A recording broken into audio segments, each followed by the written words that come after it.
Support this man, Black media. He makes sure that our stories are told. Thank you for being the voice of Black America, Roland. Stay black. I love y'all. All momentum we have now, we have to keep this going. The video looks phenomenal. See, there's a difference between Black Star Network and Black-owned media and something like CNN. You can't be Black-owned media and be scared. It's time to be smart. Bring your eyeballs home. You dig?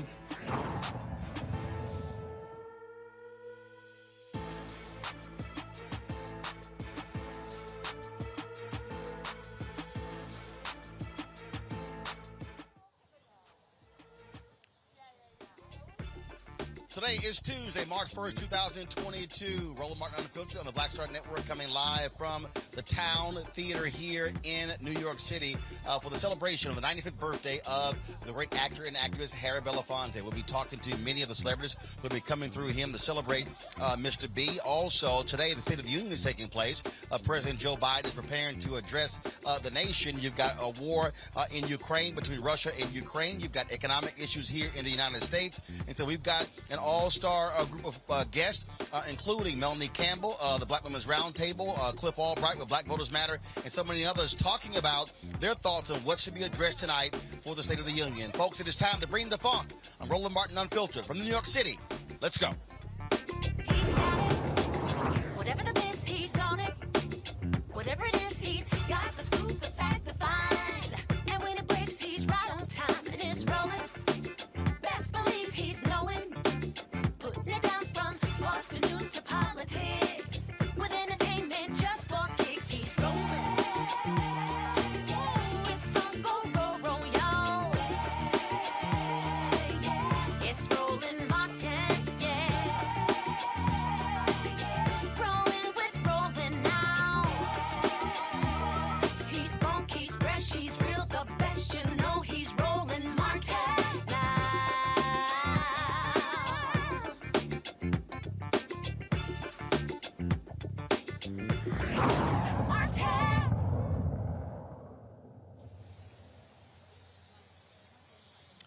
Folks, we are here live at the Town Hall Theater here in New York City, where the celebration will be getting underway in less than 2 hours for the great actor and activist Harry Belafonte. Today is his 95th birthday celebration, and there are a host of actors and activists who are going to be here to celebrate Mr. B. Of course, he is a special individual to many of us, someone who is a continuum from Paul Robeson to Dr. King to Nelson Mandela, so many different folks that he has come across in his 95 years. And so this celebration is about his life, his activism, and also, of course, the role that he has played in entertainment. And so we're so glad to be here to celebrate Mr. B. Of course, Sankofa, the organization that he founded, they are putting this on, his daughter Gina Belafonte, and so many others. And so we're looking forward to talking to folks here as we celebrate the great Harry Belafonte. Also, of course, today, the State of the Union, President Joe Biden will be speaking before Congress, talking about the most critical issues facing in this country. Of course, you've got war in Ukraine, between Russia and Ukraine. You also, they're having the war here when it comes to voter suppression, when it comes to the economy as well. And so we'll be previewing that speech. Let's get right to it. I want to bring up right now Melanie Campbell. Of course, she's the president and CEO of the National Coalition on Black Civic Participation. Also, Cliff Albright, a co-founder of Black Voters Matter. He joins us right now. Dr. Amara Inya, policy and research coordinator for the Movement for Black Lives. And also, Jennifer Blimore, of course, the Director of Policy and Advocacy for CTAC. And so glad to have all of you here. Cliff, I want to start with you. The For the People Act was not passed, obviously, by the United States Senate. Was passed by the House. That still is a critical issue. Today, they're voting in Texas. The primary is there. We're already hearing from people who have issues voting there as well. And so what do you want to hear tonight from President Joe Biden, specifically on the issue of voter suppression? Yeah, Roland, thanks for asking that question, because you got a lot of people that think that the battle for voting rights is over. And so we need to hear him talk more in this speech than in the last speech he gave in the joint session of Congress. Of course, it wasn't called the State of the Union last year when he gave it. But last year, he only talked about voting rights literally for a matter of seconds. I think it was 2 sentences, and it came just about at the very end of his speech.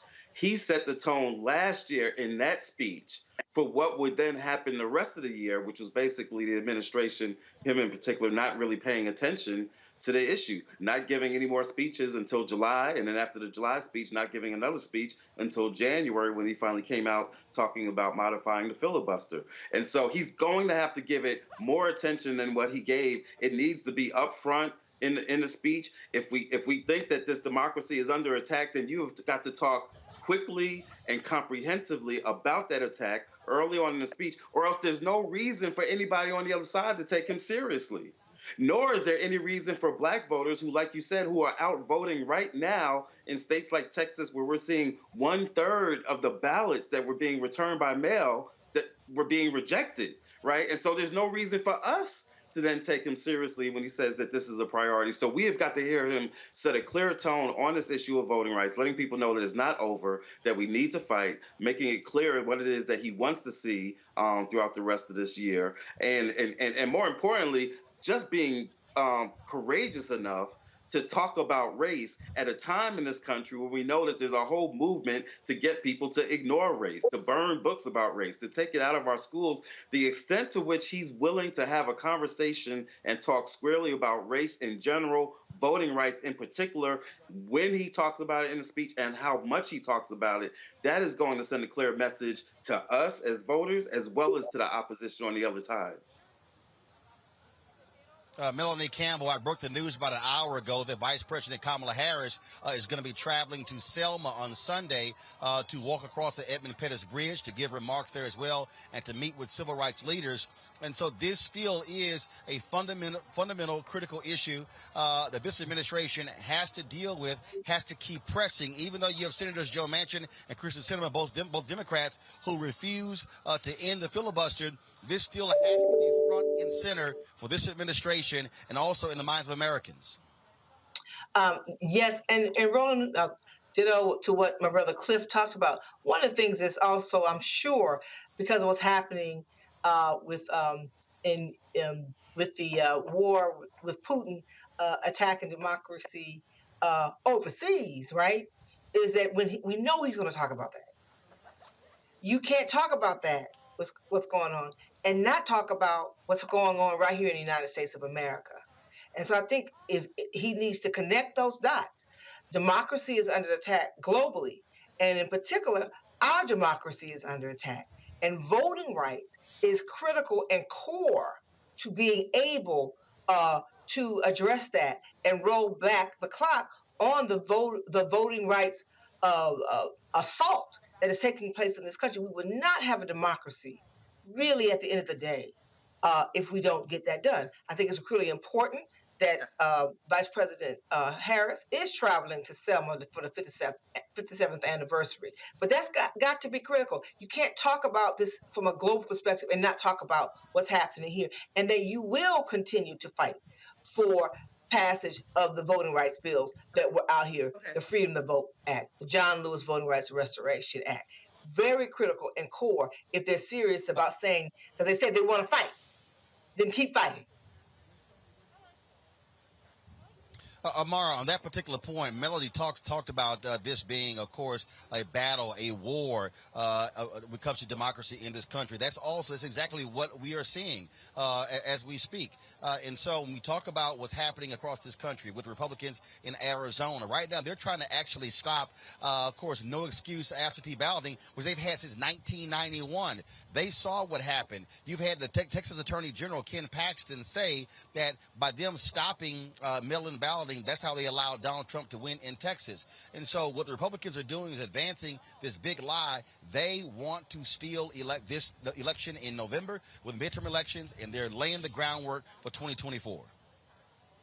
Yeah, you're absolutely right. I mean, I think it's obvious that what's happened over the last year or so, and even longer, has been a backlash, in particular because of the uprisings from 2020 and because of the work that's been happening around the country, really at the front lines, is you're seeing this backlash with these attempts to suppress the right to vote, and it's happening in the form of legislation across the country. The Republicans have clearly outlined a strategy that the only way that they can advance their agenda is by suppressing Black voters in particular, although it's couched in general language, but it really is designed to address the fact that Black voters are still absolutely crucial to this country. I also think it's important for us to link what is happening with voter suppression of protest and the criminalization of protesters and the curtailing of the First Amendment rights, particularly for those who were out and have been out making their voices heard about the injustices across this country. And so simultaneous to the proliferation of this voter suppression legislation, we've also seen bills in states across this country attempting to curtail the right to protest. And in fact, the Movement for Black Lives released a study just last year that showed that the federal government was actually cracking down on Black protesters, federalizing charges against Black protesters more so than any other group, which is a clear indication of this effort to target and to chill people, in particular Black people, from speaking up, and also that's in line with these efforts to curtail the right to vote. And we have to fight on both fronts. Jennifer, obviously the George Floyd Justice Act did not move forward as well. You had Senator Tim Scott, who frankly did nothing when it came to that, offered excuses, blaming Democrats for it failing, when in fact it was really his failure to bring over any Republicans and siding with a sheriff's union when it came to that particular bill. A lot of African Americans still not happy about that as well. In addition to that, just today, Republicans in the U.S. House stopped the passage of the Crown Act. It required a 2/3 passage, but in terms of an expedited process, Congresswoman, members of the CBC said they're going to move forward, try to get that going. Again, this is a perfect example. One of the Republicans even called it, the bad hair bill. And so we are seeing a Republican Party that is attacking African Americans, and all Republicans voted against it, including the two Black Republicans, Congressman Byron Donald of Florida and Congressman Burgess Owens of Utah. That's the state of today's Republican Party. And so it's fundamentally clear where the GOP stands when it comes to Black folks in America. So as the president of the DC Young Democrats, as a part of a chartered unit with the Young Democrats of America, we are banding together to ensure that President Biden fulfills the promises that he made. He was able to get across the finish line because there were young people who were there to vote for him. I think it's very clear that the Republicans have an agenda. So what we can do as Democrats is start to hold the president to the fire. I think there are still a segment of the party that desires to work in a bipartisan fashion, and I think that's fine if that's the decision that they're trying to make. But as far as young people, as far as progressives, as far as individuals who are very clear and open-minded about what's going on, there are just pathways that are not available anymore towards bipartisanship, and we actually have to start pushing Joe Biden to start recognizing some of those truths, because there are bills that should be passed right now that aren't passed. You had Senator Joe Manchin say that, we should hold off on a SCOTUS pick until after midterms so we know who's in control of the Senate. It's very clear that there are some people who just don't even have the best interests of this country at heart. And so we just require the president to start making the decisions that he needs to make, because we know that Donald Trump did. So with all of that, and obviously we'll hear what President Biden has to say, Cliff, even with all of that, at the end of the day, what we have to contend with is this, and that is Republicans, we know what is going to happen if they are in control of the U.S. House and the U.S. Senate come January 2023. And so you have a conundrum. You have African Americans who say we haven't seen bills being passed. We haven't seen the George Floyd Justice Act. Haven't seen the For the People Act. You got people who are saying nothing has been done for African Americans. You've got the administration who has said things have been done when it comes to cutting child poverty, how they impact African Americans, pushing forward the Affordable Care Act, how they impact African Americans. And so what is going to really be the battle? You're out there on the ground. You're out there in the streets. You're out there in rural America. What is the battle that we're going to see take place over the next 9 months in this country when it comes to getting African Americans to go back to the polls to defeat what we see is a clear and undeniable racist agenda of the Republican Party. You got two of their members who literally spoke at a white nationalist conference over the weekend. They're unapologetic. Yeah, you're absolutely right, Roland. I think it's going to take a couple of things. First, I think we're going to have some discussions around like the nature of this recovery, right? Just the nature of Black life overall, economics, education, and health, and so on and so forth.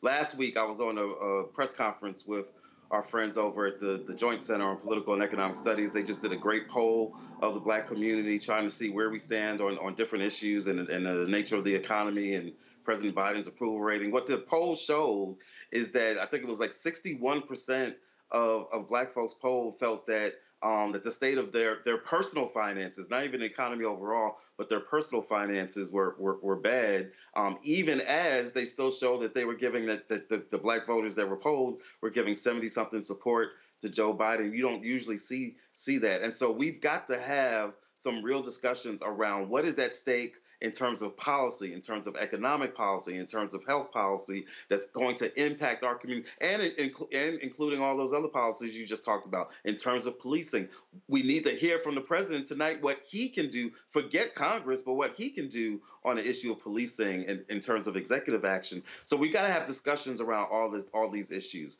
From our perspective in regards to voting, we're going to be, we're talking to other partners right now about having something like a voting rights contract, right? Listing out the different voting provisions, the For the People Act, like you said, because as far as I'm concerned, the freedom to vote, which was Joe Manchin's compromise, he came up with the provisions in the freedom to vote, and then he betrayed it. So in my mind, in our minds, we need to go back to the For the People Act, because that's what the ask was for. But the For the People Act, the John Lewis Voting Rights Act, D.C. statehood, modifying the filibuster, we need a contract, a pledge from all these current candidates for Congress, in particular the Senate. Otherwise, when we tell Black voters that, you know, we need to turn out because we need to get voting rights, and when they ask us, well, how do we know that it's going to be different? How do we know that they're not going to go there and just do what Joe Manchin and Sinema did, right? We've got to have a voting rights contract from these candidates, a pledge, so that we have something on which to hold them accountable. These are the kinds of conversations we're going to have, letting people know what's at stake. Because like you said, we've got the Republican Party is no longer a party. Like you said, they're going to Nazi meetings, right? It is the country's biggest hate group.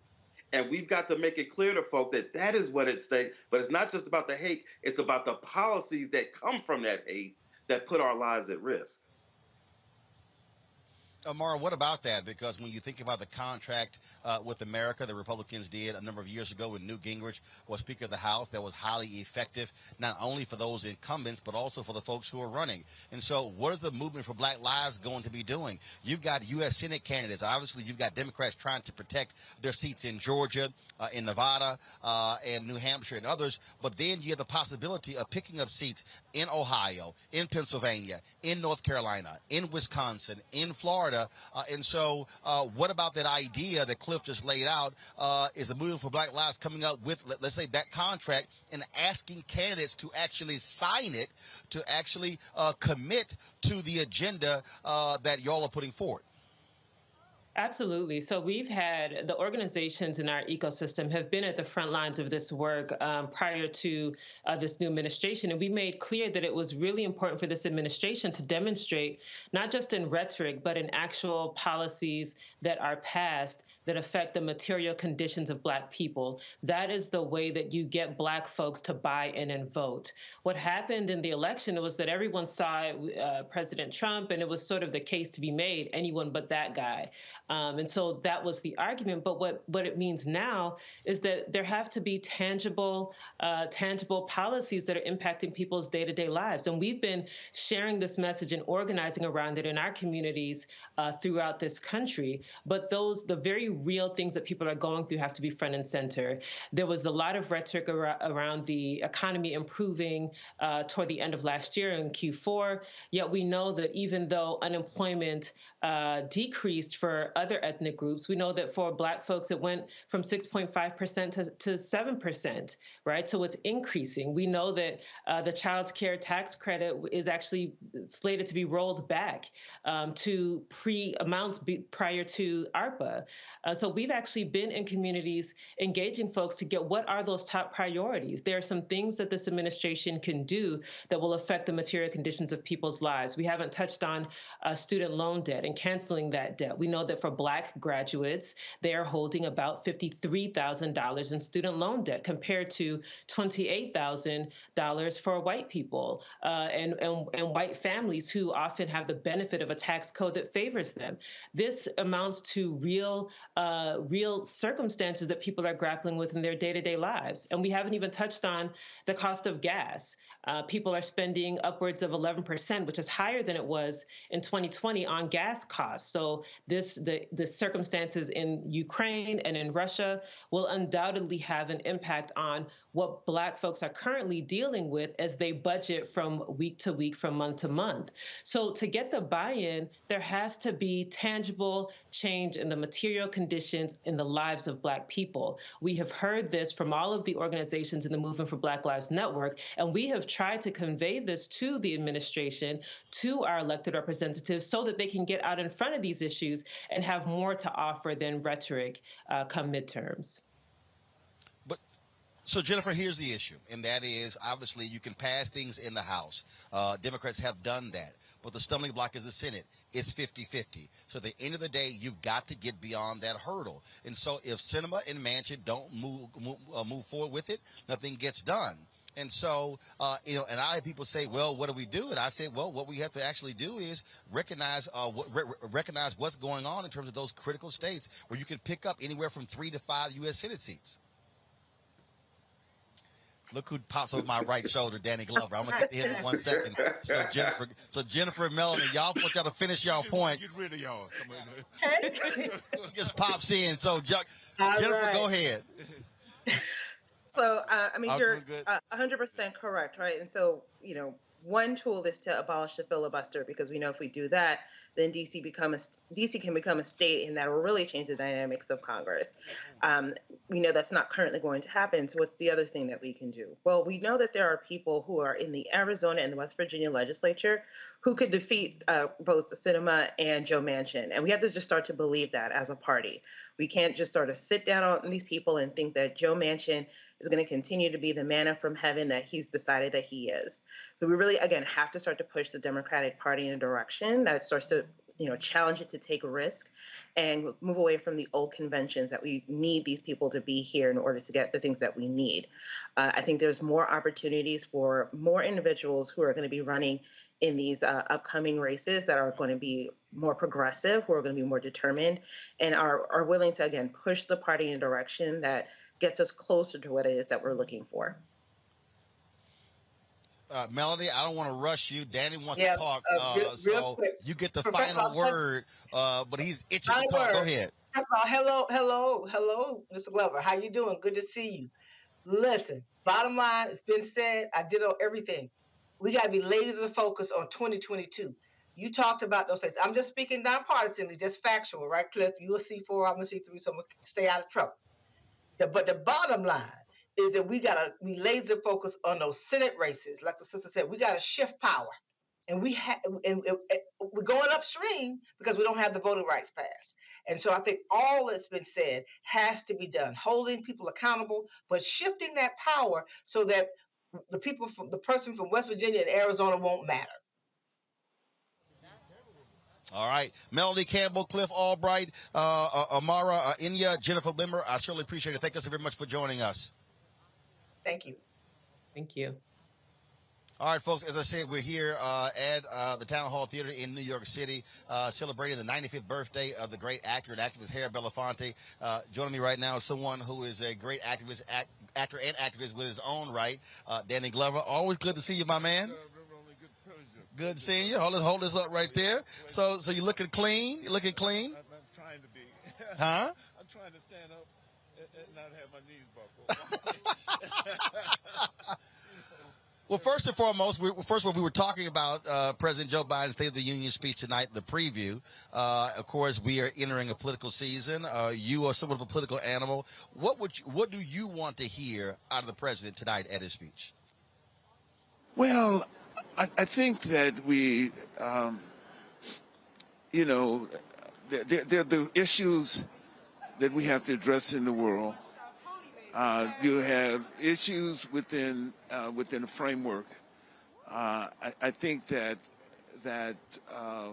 we have to talk about, tell the truth. I mean, we want a little bit of truth of what's going on here and what has happened here in the arrangements that have happened. And I just don't want to do what I do want to think is that we have to talk about how do we find some way to negotiate ourselves out of this, and it's not only just the United States and the Soviet Union or Russia, it is the world, that everyone's at a very tense moment at this time about what is happening here. Certainly there are promises that have been made. Often what we see is not really what is. And we know that.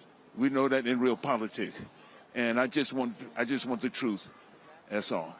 Let's talk about your longtime comrade in arms, Harry Belafonte. He is a tremendous individual, just an amazing life. Why did you want to be here to make sure that you celebrated his 95th birthday? Because a long time ago, when I was a very young child, he recruited me. He goes to recruiting people. That's what he does. He comes to say, how many people want to walk with him? You know, there's an event, there's an issue. You know, I say, I walk. He says, I walk with Mandela. I walk with King. I walk with Malcolm. I walk with all of them, and that's what he brings to the table. He brings authenticity. He's always brought authenticity, and that's what Harry Belafonte is about. One of the other thing is he's always, of course, he's always got loud sounds in New York City. One of the things that he's always been about as well is understanding the power of celebrity, but using it to be a change agent as well. And he said it was Paul Robeson who passed that it down. is. What did Paul say? That artists are the gatekeepers of truth. That's Carrie. He said that we have a responsibility, not only as citizens, but as artists as well. And that's what Harry has stood by. And that's what this 95 years of commitment from the first time. Imagine him sitting around at 19 years old with W.B. Du Bois, Robeson, them sitting around. And you can imagine them sitting, Langston Hughes, sitting around Ossie Davis, Ruby Dee. I mean, at a time of an extraordinary change post-World War II United States, the changes that need to happen and destined to happen, he was right there as an artist, an activist, and a citizen. I reached out to you, and you were traveling, and I have to get your thoughts with his longtime friend, whose birthday was 9 days ago, who we lost, and that is Sidney Poitier. There's a day. We stand tall. We stand on the back of others. There you are, right there. Someone else who gave, who talked, who spoke truth to power through his work, through his majesty. Every time I looked at Sidney Poitier, I wanted to walk like Sidney. You know, I wanted to feel the seal of energy. You know, and I always say some people have presence and some have presence. They call me Mr. Tibbs. But he drew it out. They call me Miss. He drew it out. Danny, it's always good to see you. It's always great to see you. It's a little chilly, so I want you to get inside. Okay, I'll see you inside. All right, then. All right, you take care. Folks, that of course is the great Danny Glover out here to celebrate his longtime friend, as he said, someone who recruited him into the movement. That is Harry Belafonte. We're going to have more here from the Town Hall Theater in New York City. More folks going to be coming through. We'll be talking to them as well. We have more guests as well, previewing President Joe Biden's State of the Union speech. So keep it locked right here on Roland Martin Unfiltered, right here on the Black Star Network. Back in a moment.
When did the damn woo-woo song just become like stupid crazy? I came home and I'm playing it around the house, you know, and my daughter was 3, Tiffany was 3 years old at the time.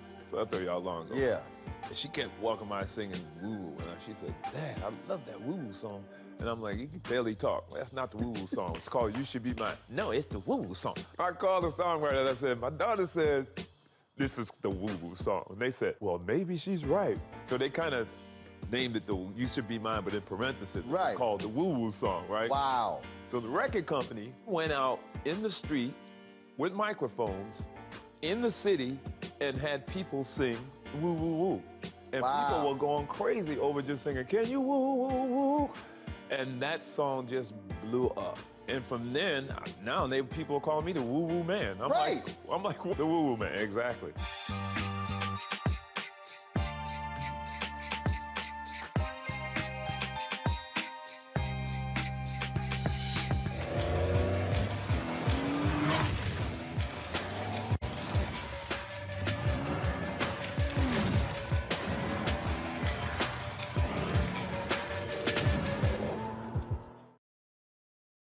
Hi, I'm Vivian Green. Hey everybody, this is your man Fred Hammond, and you're watching Roland Martin, my man, Unfiltered.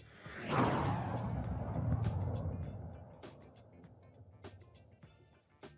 to the wide shot, go to the wide shot. Here to New York City. We're here right outside the Town Hall Theater where in about an hour there's going to be a celebration on behalf of Harry Belafonte. He turned 95 years old today. And, of course, there are a number of people who are going to be here to celebrate him. Rashad Robinson of Color of Change, Whoopi Goldberg, Malik Yoba, Michael Moore, Spike Lee is going to be here. And so Gary Jordan, the Belafonte alumni band, they're going to be here as well. And so many people are scheduled to be here to celebrate Mr. B. He has done so much over his 95 years on this earth. I've had an opportunity to spend lots of time with him, to meet with him, to talk with him, to listen to him, to break bread with him. And I can tell you, he is one of the most impactful individuals I have ever met in my life. Just simply being in his presence is always an amazing thing. And so we had to be here. I recently got back from Liberia. And my crew, we've been, like I say, that jet lag was kicking us, and a lot of things going on. But I said, you know what, we got to go to New York City to be here to celebrate Mr. B. Like I said, I've had a chance to talk with him and sit down with him many times. 2 extended interviews with him to the control room. Let me know if y'all have it queued up. Some of our conversation. We had 2 hour-long interviews that aired on TV One. I also covered the big festival that he was involved in Atlanta. We covered that as well. And so, and the thing about this here, he has the ability. There's no one he cannot pick the phone up and call. So you heard Danny Glover talk about Harry Belafonte, talk about the connection with Paul Robeson and Dr. King, and talk about his work in South Africa, his work with Nelson Mandela. Many people may not realize he was the inspiration behind We Are the World. He was the one who made the phone call to try to do a benefit concert for the folks in Africa. And it was the producer, one of the managers of Lionel Richie and Kenny Rogers, who said, hey, why don't we do something different? And so even when you think about that effort that raised some $64 million to feed folks in Africa, that was the idea of Harry Belafonte. And so there have been so many movements that he's been a part of. When you talk about his friendships with Sidney Poitier, with Dick Gregory, with Ruby Dee and Ossie Davis, and so many people, we really are talking about somebody who has had a storied life, also winner of the Presidential Medal of Freedom as well. And so that's why we are here. Again, we'll be talking to a number of people who are going to be coming through here. The red carpet opened about 20 minutes ago, and so we expect to see folks coming through over the next hour. And so we're going to be chatting with them. And again, we'll have some of my interview with him as well. As I said, folks, tonight President Joe Biden gives his first State of the Union address. Last year, he spoke to a joint session of Congress, but this is his first State of the Union, 1 year after being in the Oval Office. There are so many different things that have taken place over the past year that he will be speaking to, but also laying out a focus over the next year. You already have Republicans who are complaining about tonight because there was a requirement for them to take COVID tests. Folks like Senator Marco Rubio refused to take a COVID test and to actually attend the State of the Union, and so some of them are boycotting. Well, so be it. You've had Republicans whining and complaining about COVID tests, mask mandates, but Democrats control the House and the Senate. Speaker Nancy Pelosi has made it perfectly clear that they have those mandates and they must abide by those mandates. And so that's the world that we're still living in. You're still having people who are angry by that. We're here in New York City, and you have New York Mayor Eric Adams who is still deciding whether they're going to end the mask mandates in school. Also, you still have vaccination requirements for folks who work in offices and also to go into restaurants. And so COVID is still with us. It is still a significant part of our world. You've seen a decrease in cases, but the reality is we still have more than 1 million people who have died from COVID. That no doubt is going to be also a part of President Joe Biden's speech tonight. But when we talk about, folks, some of the most important things that have been going on, one of the things that also is critically important, the efforts of Reverend Dr. William Barber, Reverend Liz Theo Harris, and the Poor People's Campaign. Folks, if y'all have that video, let me know. And so when we have the Belafonte video as well as the Poor People's Campaign video, let me know. Because they are on the forefront of advocating for an agenda to speak to the poor in this country. Too often politicians are only focused on the middle class. They want to make it about the poor in this country, the working poor, the folks who are out here fighting. One of the folks who understands that, who's been out here on the front lines, also organizing and mobilizing, not only with young people, but also folks of all ages, is Tiffany Lofton. She, of course, is an activist, formerly ran the Youth and College Division of the NAACP, and she is back from her one-woman road trip in her van. And so if y'all were following her on Instagram, it was hilarious seeing Tiffany out there, who is quite urbane, seeing her out there camping. Did you not think I was going to bring that up? Really? This is the first time I've had you on since your camping adventures. That was so much fun. Roland, you know that I ride horses, I skydive, and I will drive a camper van from Los Angeles to Portland, Oregon to see our girl, Jamira Burley, who just moved to Oregon. So that's why I was taking the road trip. And I just appreciate my uncle who was able to make sure that I was safe and that he knew exactly where I was in the entire trip, because I did do it by myself, and that was pretty dangerous. But I had a great time. I'm glad to hear that. Let's talk about tonight. What do you want to hear from President Joe Biden in his first State of the Union speech? There's a few things I want to hear. One, I do not want him to pontificate about the successes he has had to meet folks in the middle. We have called for canceling all student loan debt. Joe Biden tonight is going to say, I've canceled student loan debt. But he has not canceled student loan debt for everyone. We are asking for him to cancel all student loan debt to get rid of at least $50,000 per person. And he's going to say he's been able to meet people in the middle by canceling some student loan debt and not canceling everyone's student loan debt. Families who have lost and have family members stolen by police officers have met with President Joe Biden multiple times, even on the campaign trail before he got his job. And he told them, he looked them in the face and he said, we want to make sure that your families receive justice. We're going to take care of your folks. We want to make sure that there's no more violence in the communities. And we have seen zero action, zero response, zero executive orders to protect the families, the people who are most vulnerable to the least violence in this nation and in this country. And I want to also hear him talk about things like jobs. I'm driving around the city right now. Gas is $7 a gallon in Los Angeles. We want to hear the solutions to COVID. We've just let it wash away. I want him to not lie to the people for the sake of elections and tell us what he thinks he's been successful at, to focus only on, hey, y'all, look at me. I've appointed a black woman to be the Supreme Court justice. Hey, look, y'all, we're at a war. I'm about to help us.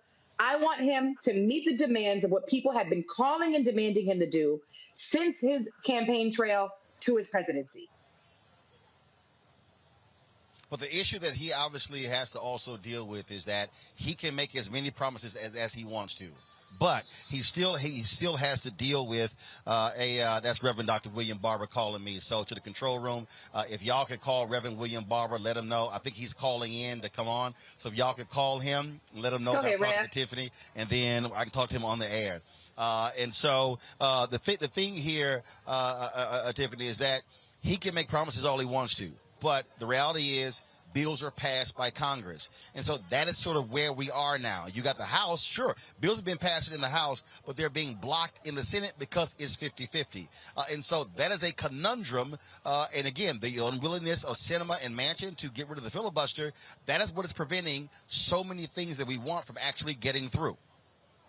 The dichotomy that I'm finding, Roland, with the people that I work with and the communities that I'm helping to organize, is that they do not understand. And yes, there are procedural politics to our government. That is without a doubt. Anybody that's smart that can look these things up will not say that Joe Biden is responsible for everything that happens in this nation. And that actually shouldn't be the case. But what we do know is that Donald Trump took a lot of executive orders and a lot of executive actions to meet the promises that he made his voters when he got elected. And what voters are saying now is, we just want you to do what you promised us you were going to do.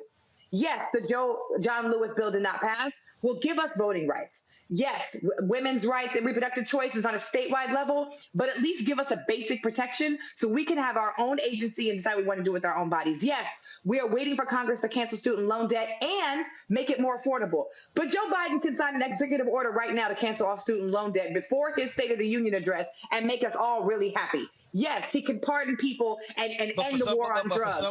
But for what the White House says, and this is where this battle is going on. You have Senator Elizabeth Warren, who says the White House has the authority. You have others who say they don't have the authority, and so that's what's going on. Yeah, listen. When my mama and my daddy, when I was younger, okay, if so I wanted something, hold up, Tiffany. Go ahead. Hold up, Tiffany. Gina Belafonte just jumped in here. Hi, Tiffany. How you doing? I'm so sorry. It's good to see you. You're good. Really important news, I'm sure, but I'm excited for tonight, and I'm so glad Roland's here, and that's how we're rolling this evening. Peace and blessings. Appreciate it, Gina. Thanks so much. Me and Gina were in Palestine together. It's so good to see her again. And so my parents, when I was younger, they used to say, well, you got to talk to your daddy. Well, you got to talk to your mama. See what your mama thinks. See what your daddy thinks. And we keep playing this game of politics. I don't understand why any party, why any side of the aisle plays this game of pointing the politics, other than they don't want to take responsibility.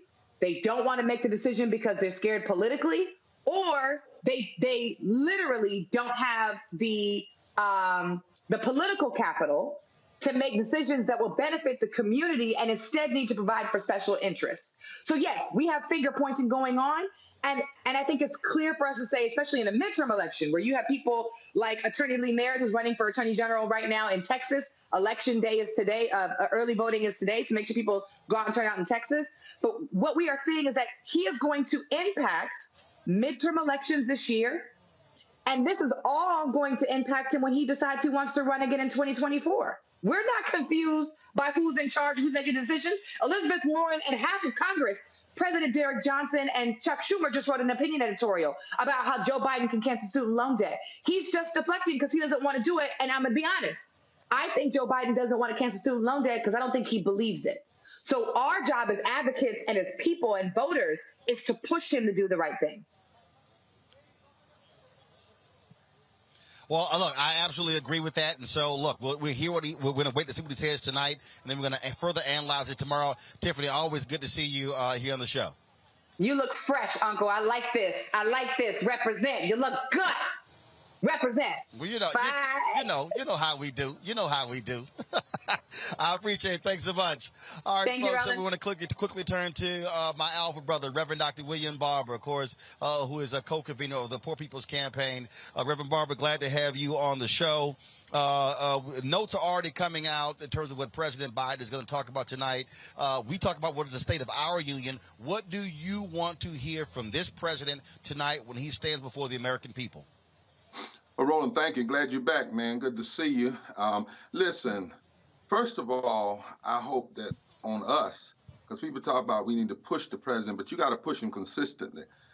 You can't let off on voting rights, even if you're a civil rights organization, and wait down through the year and say we'll do infrastructure and build back better first. We have to be consistent, and we have to connect these issues. It's not voting right versus living wages, all of it. Secondly, I'm surprised. I heard that he's not going to bring up voting rights. How are you not going to do voting rights? He's not going to do BBB. Well, if Build Back Better was that powerful and that important to saving us from COVID, just because you lose a vote doesn't mean you stop fighting. That's part of the problems that Democrats have. Now, he is going to bring up $15 in the union. That's important if you're going to fight for it all the way, because if you raise the minimum wage to $15, 41% of African Americans would raise out of poverty and low wealth almost immediately, and 31 million Americans. Now, you have to say the civil rights groups and other groups, you got to stand there. You got to agree with the 15. You got to be willing to push and see that as a race issue too, and as a class issue. You can't back away from that fight. So I'm hoping that he would, in the middle of a pandemic, we aren't going to talk about health care. In the middle of a pandemic, we're not going to talk about the entirety of the BBB. We're not going to talk about voting rights, looking at what's happening now. In fact, he's going to Wisconsin. Good. But I really believe that it's important for him to still go to West Virginia, still go to Arizona, to say, listen, after Selma next week, I'm coming right back with my voting rights piece. We're not giving up on this, and we're not saying if we get an African-American woman on the Supreme Court, which is what we should do in powerful this past time, then that is sufficient to answer the issues that we face when it comes to voting rights and this democracy. It's also pressure. You've made it perfectly clear that what we cannot do is just sort of be satisfied, be happy. The reality is, when you look at people on the right, I mean, look, they put pressure. That's right. What they did, and so let's just be honest. You've got a whole bunch of civil rights organizations and leaders sitting on the sideline, having meeting in the suites, but not being out there in the streets. When the reality is, politicians understand external public pressure. That's exactly right. And they understand all of it. There's nowhere in our history where you just went in the suite and didn't go in the street. The street opens up the doors and the strength in the suite. There's nowhere where we went in the street and we went in the back suite that we didn't go to the ballot box. It's all together. It's not separate. And to suggest that some talk about, well, that's performance activism, there's nothing performance about what Fannie Lou Hamer did and Rosa Parks did and Martin King, or what young people are doing today, or what others have been willing to do that put their bodies on the line. The fact of the matter is, if folk hadn't sat back and would have joined, it would have created more of a moral tension in the country to push these issues forward. We have to make sure folk are clear that these issues and addressing them are unavoidable. You're going to have to do it. That's why, as you and I are working toward June 18, 2022 for a mass Poor People's Low Wage Workers Assembly and moral march on Washington and to the polls. We are not giving up on these issues. We're not going backwards on these issues, and we're not going to let off on the political pressure, the moral pressure, and the voting pressure. Frederick Douglass said it, and it's still true. Power concedes nothing. It never has, it never will, without a demand. And we have to have a demand in all forms, not just in some forms. To your point about what will come up, what may not come up, the bottom line is this here: even after this speech, folks like you and others must be ready to put pedal to the metal tomorrow to say, okay, Mr. President, you didn't bring this up, but we're going to make sure that it's still part of your agenda. Exactly. And that's why, what I said to you, we're mobilizing right now. We got calls tonight with Virginia and Tennessee and groups that are mobilizing. Somebody said, well, why June 18th? Because the legislature, Congress is still in session. Why June 18th? It's because we're saying these issues are not going anywhere. Why June 18th? So we put a face on these issues. We reset the moral narrative. We build power. And then we give folk the whole summer to mobilize and organize for the poll. There are 5 Senate seats that can be dealt with and can't be touched by gerrymandering because they're at-large election. But we need to be pushing an agenda, and we need to be pushing activism. It needs to be all summer. And Roland, poor and low-wealth people now make up 33% of the electorate. And in states where the percentage between who won the presidency and who lost it was 3%, poor and low-wealth people make up 45% of the electorate. That is a power block that must be organized is made up of black people, white people, brown people, Asian and natives people. And if that comes together with Latino people around an agenda, we can actually undermine what the pundits are saying and change the whole political calculus. But we will not do it just meeting in the back room. I've been in, I know about going in suites. I know about meeting with people. But if you don't have a meeting in the street, as the Bible says, the suite is weak and ineffective. All right, Reverend Dr. William J. Barber, always glad to have you here on the show. As you said, we'll be there on June 18th. Broadcasting that event here on the Black Star Network to make sure that we're mobilizing folks around the poor people's agenda. God bless you. Take care. And you're looking good, boy. Thank you, sir. You know how the alphas do. You know how we do. All right, then. We're going to go to a quick break. When we come back, we're going to talk to Congressman Mo Khanna from California. We'll also talk to more folks here at the Town Hall Theater here in New York City, celebrating the 95th birthday of actor and activist Harry Belafonte. You're watching Roland Martin Unfiltered right here on the Black Star Network.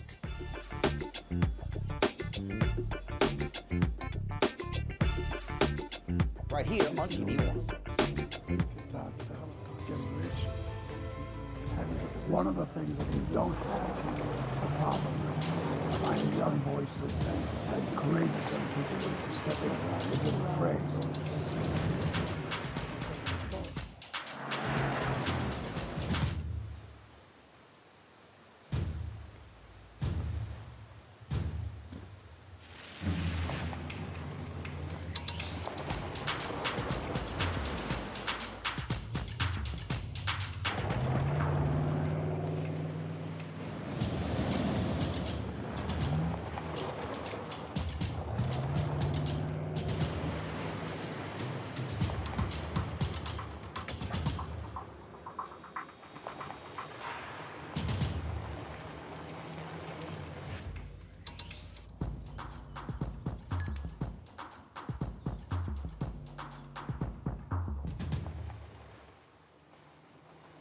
Hi, I'm Dr. Jackie Hood Martin, and I have a question for you. Ever feel as if your life is teetering and the weight and pressure of the world is consistently on your shoulders? Well, let me tell you, living a balanced life isn't easy. Join me each Tuesday on Black Star Network for a Balanced Life with Dr. Jackie. We'll laugh together, cry together, pull ourselves together, and cheer each other on. So join me for new shows each Tuesday on Black Star Network, A Balanced Life with Dr. Jackie.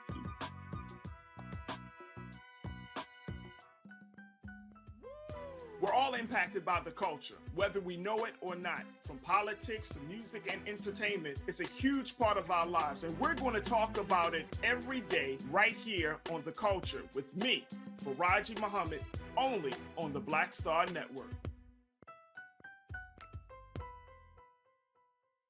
Hey everybody, it's your girl Lunel. So what's up? This is your boy Earthquake. Hi, I'm Chaley Rose, and you're watching Roland Martin Unfiltered.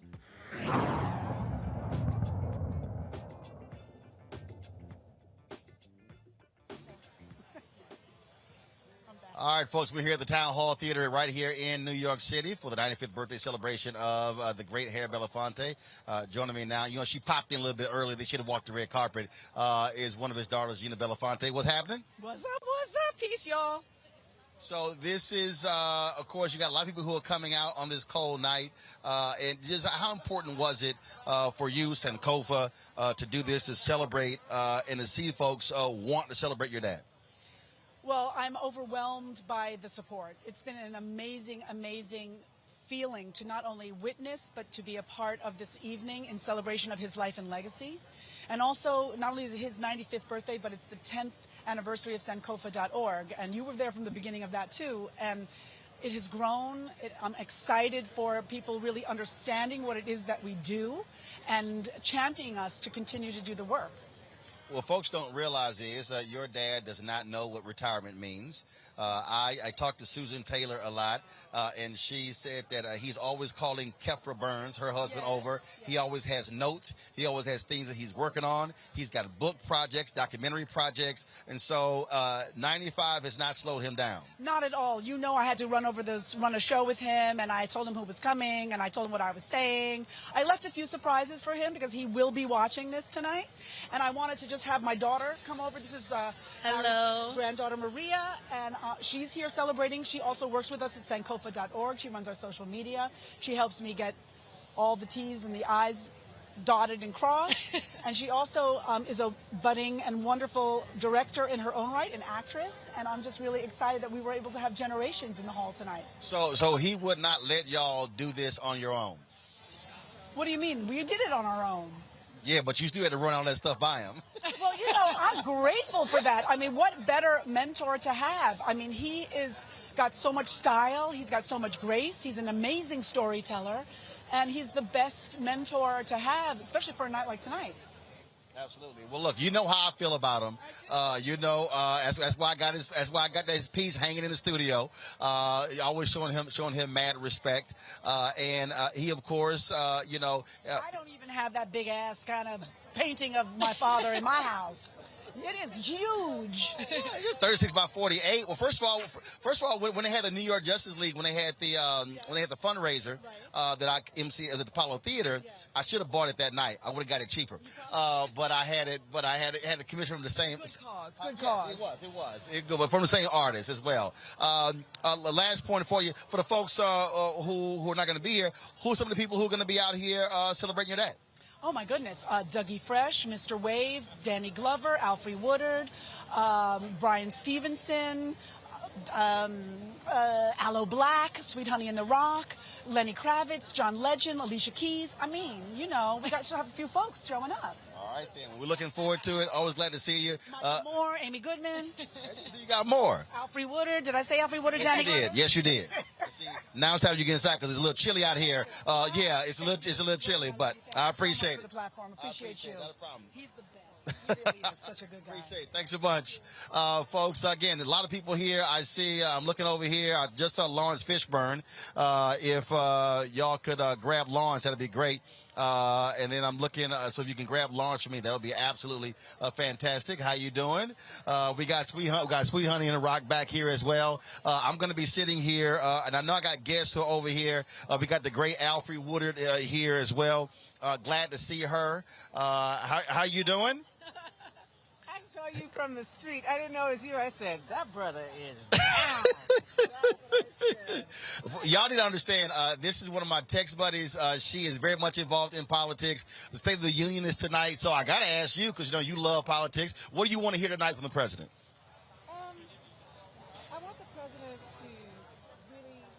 I want the president to really talk loudly about what he has accomplished. To lay to rest this whole idea that he's done nothing. You know, people are not paying attention. They are listening to the loudest voices that are saying we're all going to hell in a handbasket. Things are underway. He is against all the odds. He is making strides. What I really want to hear is that we will figure out a way to get the things that were in that Build Back Better bill, to get those things to the communities all over the country that need it, to the 85% of the people that said, no matter what party, that said they wanted and needed things that were in there. I want 12 weeks family leave for men and women for when there is a family emergency, whether it's pregnancy or seeing to elders or just somebody not feeling well. I want the things that we said we wanted, and I think it's time to move ahead, and if the ones that aren't coming with him, he needs to stop. Look at me talking to the president. I would advise him, as a fellow human being and a mother of children, you know, when one of the kids is having a tantrum, you just close the door and say, you know what? When you're done, you come on out and join us. But we are building right now, so I want to move forward.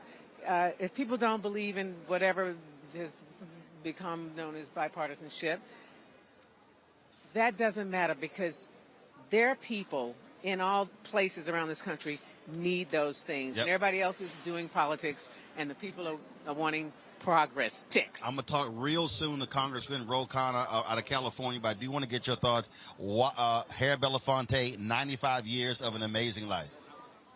You know, he's such a gift. We thought he was a gift because he looked so fine, and he sang so beautifully.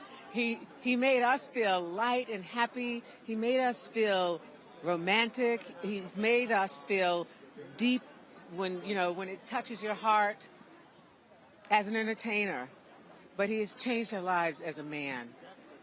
He's always shown up for the people, for all people. He's shown us that we have a voice, and that not only every voice, every vote, every step, every hand reaching out to touch another hand that have shared concerns, that's power. So he's given people around the world agency. If that's not something to celebrate, nothing is. I'm happy to see you. I'm just grinning. It's always good to see you as well. All right. Always good to see you. Thank you so much for stopping by. I appreciate it. I love you as well. Okay. Folks, Alfre Woodard, glad to have her here on the show. Let's go to Representative O'Connor from California. Glad to have you on the show. Of course, she is a constituent from the state, also often been a delegate at the Democratic National Convention, Alfre Woodard. Congressman, again, glad to have you here. Big speech tonight, the first day of the Union for President Joe Biden.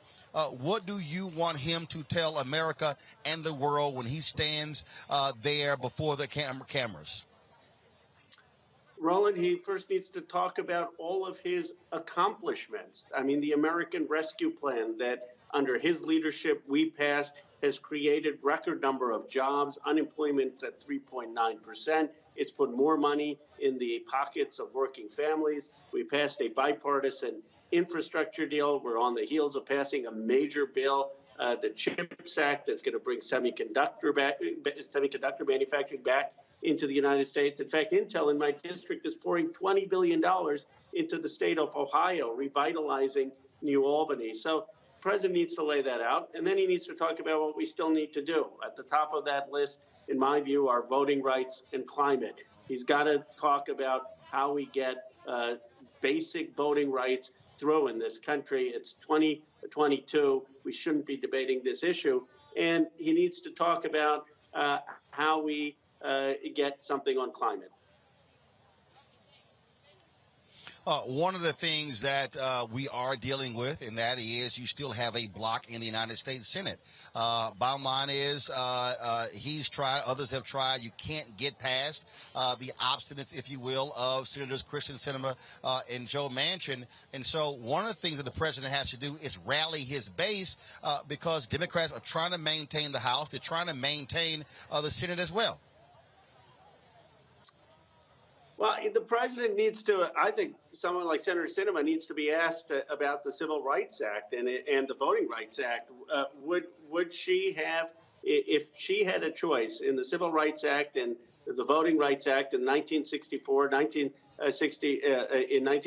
would she have not voted for that and abolished the filibuster to do that? I mean, why would we not abolish the filibuster to be able to get people the right to vote? I think the president needs to make that case. He needs to make the case against the filibuster tonight, and he needs to show the American public and our base that he is fighting for this. All right, Congressman O'Connor, I certainly appreciate it. Last thing here, you got your whiny Republicans upset about having to take COVID tests. I mean, my goodness, are these people so weak they can't show any leadership? It's a COVID test. Hell, I got to take one to get on the plane to go to Liberia. I know. I mean, I really don't get it. It's basically, here's the thing. It's about not you. It's about your concern for people. There are a lot of people who are immunocompromised. There are a lot of people who still COVID is a big deal if they get it. And those are the people that we are looking out for. And so I think it is totally irresponsible that they are not doing that. And it's really unfortunate. I was overseas with Speaker Pelosi. We got tested every day before meetings. So I appreciate that. I just wanted to say with Harry Belafonte, I mean, one of the things I want to celebrate is his activism against apartheid, his activism against civil rights. And even if you don't agree with every one of his foreign policy stances, he was someone who believed in global justice. So I'm glad you're celebrating him today. Representative O'Connor, I certainly appreciate it. Thanks a lot. Thank you. All right, folks, my next guest out here, of course, y'all have heard their voices. They're amazing voices of the movement. They still doing their thing. Sweetie Honey and the Rock, glad to see y'all. How's it going? Hey, how are How good to see you. Absolutely. Good to be here. Absolutely. So let's talk about out here celebrating here at Belafonte. Well, this is exciting. 95 years old. My mother's 98. I think it's just such a blessing and a wonder to have our seniors with us. And, you know, and they broke so much ground for us, you know, and that they still be strong and in their mind. God bless them. I'm happy to be here. We're going to sing for him tonight. And, of course, y'all were out there when he was out there as well during the Black Freedom Movement, putting it on the line. Yes. Well, you know, Sweet Honey Head Rock has you have a long legacy of singing for social justice, singing for people's, I would say, experiences in this American way of life. And so we are just really happy to be able to keep it going. We're approaching 50 years next year. We will have our 50th anniversary. We're still on the battlefield. So what is your favorite Harry Belafonte moment, memory? Ooh, Lord what you got? Mercy. What you got, Barbara? When we did the event in Georgia. When we did the event in Georgia a few years ago, and it was a huge crowd of people. It was very exciting, and it was almost an all-night event. Right. It was a Sankofa Music Festival. Yeah, I was there. You were there. We brought that. We were there. And Mr. B sang. Yes. He said, I have not sung in 10 years. I'm singing for y'all tonight. And yes, he did. I got it on my camera. I got it, and I have it on my phone, too. He also sat down with a lot of young people, and they could ask him questions about his experiences.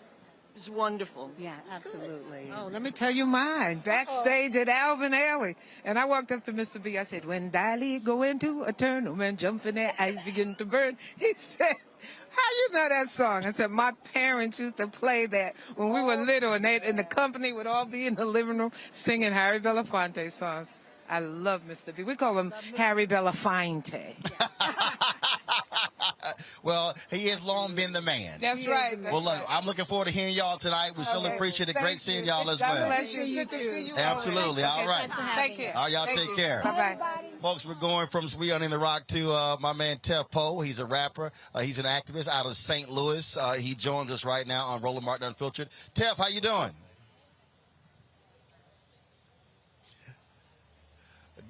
Good to see you. Good to see you. I've disconnected, so I can't hear you. If y'all can plug me up, please. Right there, plug me up. Tef, first and foremost, let's talk about. Well, before we get to State of the Union, I do want to for you the opportunity to share your thoughts about Harry Belafonte. Can you hear me? Yep, I got you. Okay, cool. The question was about Mr. B. Yep. Am I correct? Okay, yep. Harry Belafonte is a pillar, man. As an artist, he's somebody that I've looked to emulate. In my own work, I often say that it's my goal to not be the person that's coming to Mr. B. I want to be Mr. B. I don't want to be the activist that's coming to Mr. B trying to get folks out of jail. I want to be the person that can show up with influence in the industry, influence in the hearts and minds of our people musically, culturally, and still politically put it all on the line. He was the first, I believe he was the first, one of the first artists, if not the first artist to go platinum. And to be that big, sell that many records and still say, hey, I'm going to show up and influence this game and influence the civil rights movement and leave a lasting mark, that says a lot. Well, in many ways, like him, Tef, you're not focused just on music.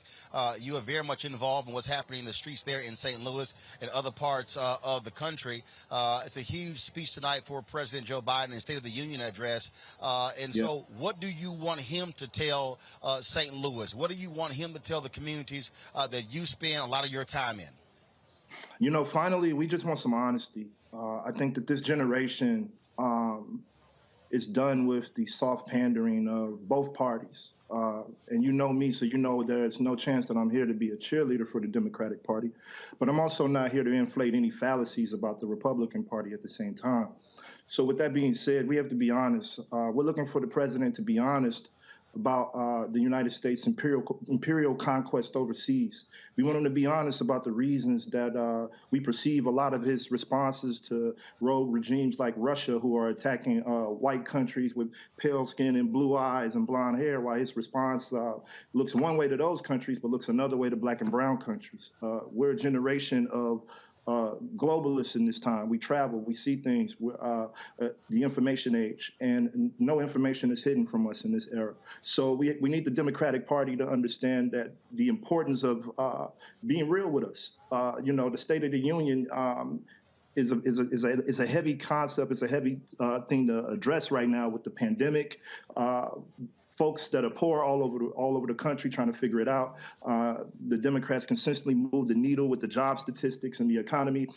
It's just time to be honest about what's really going on before it's too late.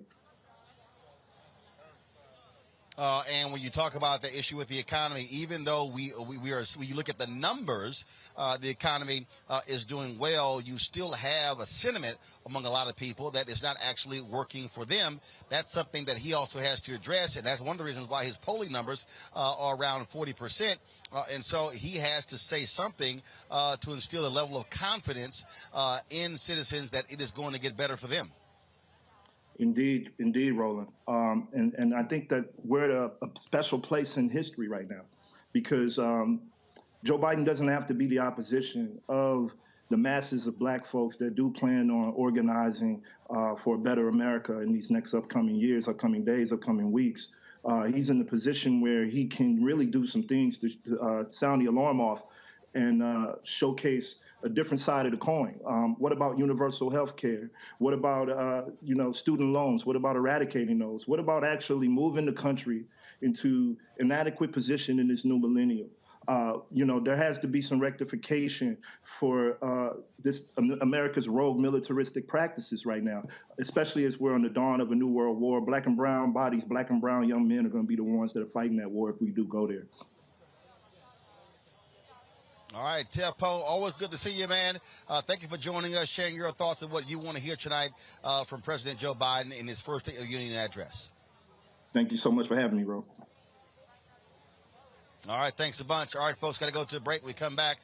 More from the Town Hall Theater here in New York City, celebrating the 95th birthday of Harry Belafonte. Also, we'll talk with one of the leaders in the Black Lives Matter movement with regards to tonight's State of the Union address from President Joe Biden. You're watching Roland Martin Unfiltered right here on the Black Star Network. Don't forget to download the app on all platforms: Apple phone, Android phone, Apple TV, Android TV, Roku, Samsung TV, Xbox, and Amazon Fire. And, of course, please support us with your resources. Your dollars make it possible for us to come to events like this and to cover it. And so that, of course, is Cash App, $RM Unfiltered. Venmo is RM Unfiltered. PayPal is R Martin Unfiltered. And, of course, Zelle is Roland@RolandSMartin.com. And it's P.O. Box 57196, Washington, D.C. 20037. We'll be back in a moment.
Don't you think it's time to get wealthy? I'm Deborah Owens, America's Wealth Coach, and my new show on the Black Star Network focuses on the things your financial advisor or bank isn't telling you. So watch Get Wealthy on the Black Star Network.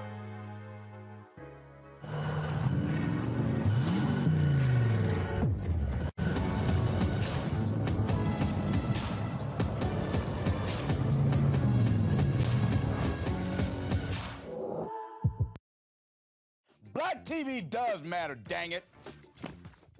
Hey, what's up, y'all? It's your boy Jacob Lattimore, and you're now watching Roland Martin right now. Yee.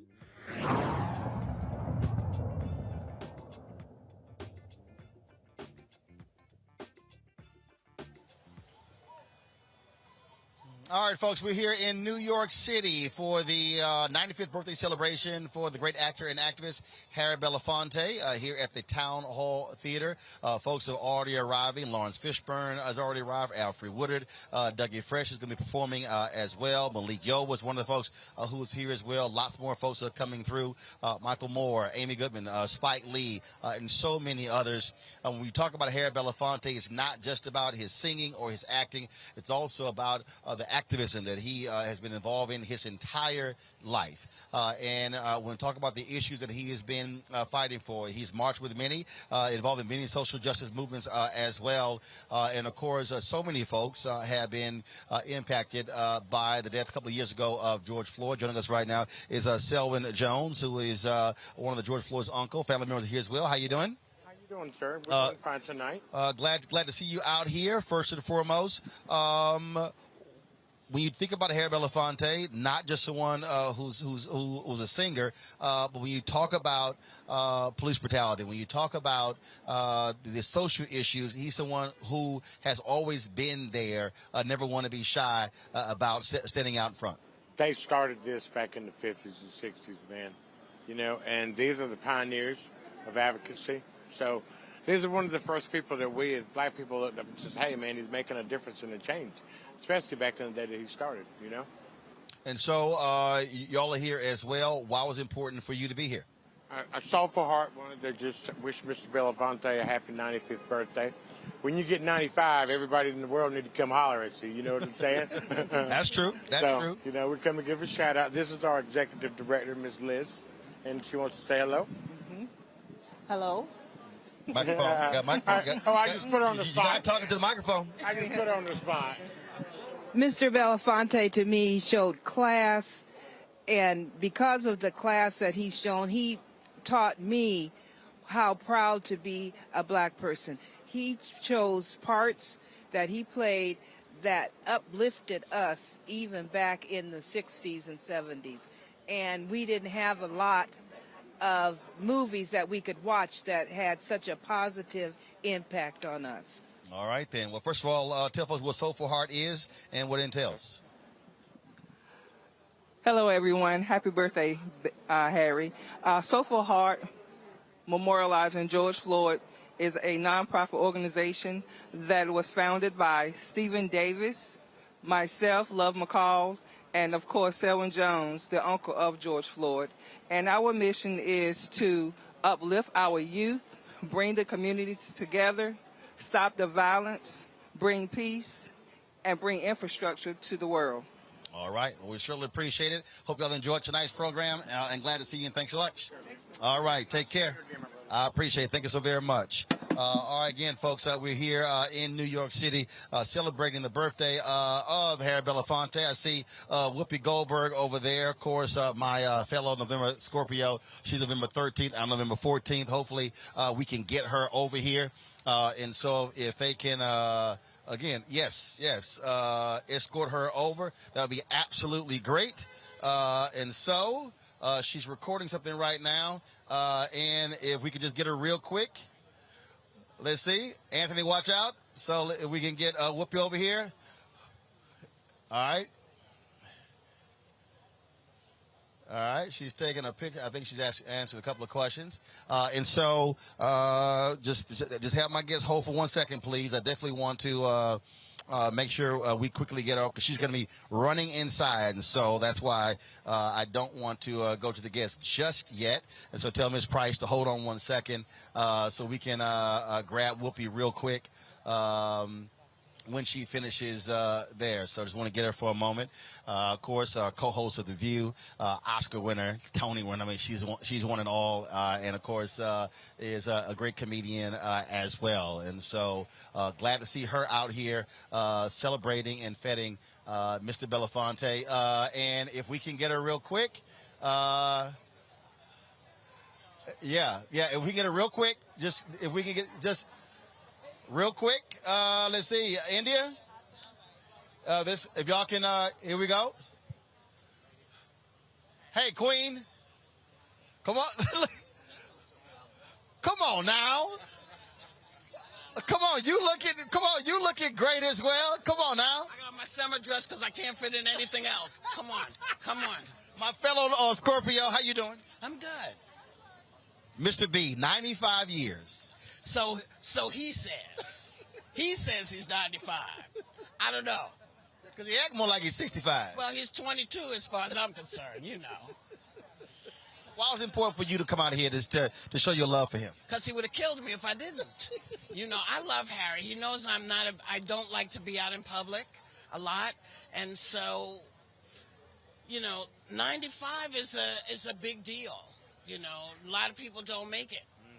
But Harry's here, and I want to make sure that I put my little voice in saying, you know, thank God you're still here. And thank God for all the stuff that you did, because you taught us, those of us who could do it, how to do it. You know? Well, I agree. Well, I always love sitting at his feet, listening to him, talking with him. But the things that are interesting, he wants to hear from you. I'm like, no, I want to hear from you. He's like, no, I want you to talk. Well, that's what keeps him going, because it stimulates a conversation that he may not be having with other people. So it's a joy when he wants to talk to you, because when he doesn't want to talk to you, it's very clear. Yeah, that's true. Yeah. That's very true. Look, it's always good to see you. It's a little chilly out here, so I'll see you inside. Well, yes, I got on my summer dress. I told you, I got on my summer dress, the only thing I could get in. Shoot, you know, look at it. See, I should be on the beach right now. Well, I just got back from Liberia, so they sent me some stuff. I'll send over to the office. He just came back from Liberia. I did. I'm saying. I know. You know, I was with the black people. Well, me too. I'd like to be a warmer black person. But I'm with you. It was 87 there. You know what? That is so mean. What? Well, I'm freezing with you. No, you're not freezing. Look at you. You are not freezing. I told him to go get these gloves. I said, go to that sprint and get my gloves. My hands cold. I know. Look at my feet. Oh, my feet cold right now too. That's why I'm like a cop. I'm stuck. No, I see. You see that? You came out in these slippers. No, never slippers. Okay, I'm sorry. What? Birkenstocks. You know. Black people call them slippers. Do we? I can't remember what we do. We call them slippers. So many things. They call them sliders now. Sliders, that's right. I will see you in there. All right, darling. Good seeing you. All right, y'all. That is the great Whoopi Goldberg there. She said wearing her summer outfit because she couldn't fit anything else. All right, y'all. Let me go to my next guest. My apologies for having you on hold for quite some time. This is a fluid moment at the Melanie Price with Black Lives Matter. Doc, how you doing? I'm good. I want to say that I'm not with Black Lives Matter. I'm a professor at Prairie View, but I was asked to talk to you about politics in the State of the Union. Okay, sorry about that. That's what they gave me here. So my bad. Let me ask you this. What do you want to hear from the president tonight? What do you want to come out of his mouth, speaking to you and the folks who you talk to, the people who you relate with? You know, because I'm sitting in Texas on Election Day, more than anything, I want to know what he's going to say and actually what he's going to do about securing voting rights for Black and brown people in this country, and particularly in the state where I live. That is the thing I think that is pressing us the most. And then after that, I want to hear what he's going to say about this whole critical race theory and belligerent racism that is an assault on K through 12 education, and in our state is actually heading towards colleges and universities, and what he thinks that means for HBCUs like the one where I teach. And I think the third thing I want to hear from him is what he's going to do about this economy. And we know, as they say, when the rest of America has a cold, we have pneumonia. And so what is he going to do that is going to help Black people and other poor people and people of color who have experienced a serious sort of downgrade in the ways in which they live because of the economic despair and in growing economic inflation? Obviously, the president recently appointed the first African-American woman to the Supreme Court. Justice is still a huge issue. And, of course, he's going to be pushing for her to get confirmed.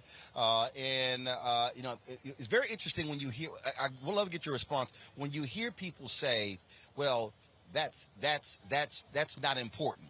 I've had people literally say to me that we want substance, that's just simply performative. That's a photo op. And I'm going, 1 of 9 on the Supreme Court is not a photo op. No, I think when you look at what is happening with voting rights, when you look at the assault on Roe v. Wade, when you look at the end, really the pulling of the teeth of the Voting Rights Act, when you look at whether or not we decide that corporations are people, all of those are decisions that have been made by the Supreme Court. And so having a person on that court who understands the plight of African Americans, who understands the plight of African American women, and who is able to speak to the experiences of people who are discriminated against, it is my hope that that will mean that she will serve as a counterbalance to some of the conservatives that we have on the court now who would like to see us move back to a time, I think, where Jim Crow existed, where people were segregated on the basis of education, where women did not have control over their bodies. And so I think conservatives have done a really good job of focusing on the Supreme Courts, and we sort of dropped that ball, and now it's time for us to pick it up again so that when we can't get legislation moved forward, we at least have the court as a backstop in order to secure our civil rights. Black women played a huge role in the 2020 election. They are the one group they frankly, and a Republican told me this, they hate Republicans more than any other group. And again, folks are already looking at the November turnout. They're looking at they're looking at what's going to be happening with the midterms. And what do you think is going to take to get people focused, to get them motivated to come out to the polls? I've heard people say, look, we gave Democrats the majority in 2020. They've done nothing with it. We haven't gotten what we wanted. But the reality is you still have this 50-50 deadlock, if you will, in the United States Senate. So what do you think he needs to say that will get the attention of African Americans to say, hey, we got to keep the momentum going and not roll back what we've seen and potentially have Republicans take over the U.S. House and the U.S. Senate come January 2023? Sure. Although I'm interested in seeing what he's going to say tonight, I really don't think there's anything left to be said at this point. I think the faith of groups like African Americans, like women who support reproductive choice, like Latinos who are interested in better immigration policies, I think the time is for action. And what he needs to do is get Ketanji Brown Jackson through as a Supreme Court nominee. What he needs to do is secure legislation to protect voting rights. I think what he has to do is demonstrate that he can get the things done that he promised that got people to vote for him in the first place. And if he can do that, if he can make any progress on that front between now and the general election in November, I think the Democrats everywhere have a better chance. All right, then, Dr. Melanie Price, I appreciate it. You're down there at Prairie View A&M University, not far from my hometown of Houston.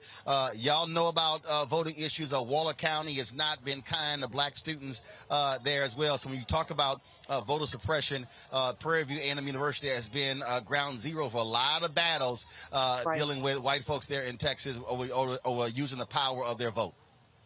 I marched with 100 students today to the polls, and we are tired of having to fight this battle, but we are not afraid, or we do not recoil from it. And so we are still on the battlefield to make sure that black students at historically black colleges and at colleges everywhere have access to the vote. All right. Well, tell Dr. Ruth Simmons I said hello, and I look forward to coming back and doing a Roland Martin Unfiltered from the PV campus. We would love it. I appreciate it. Thanks a lot. All right, folks, we're going to go to a break. We're here, of course, in New York City for the 95th birthday celebration for the great actor and activist Harry Belafonte. We're here at the Town Hall Theater. And so when we come back, we're going to chat with Malik Yoba, as well as some other folks here as well. The program is going to be starting real soon. We'll be done in less than 15 minutes. So let's take this quick break. We'll be back on Roland Martin Unfiltered right here on the Black Star Network.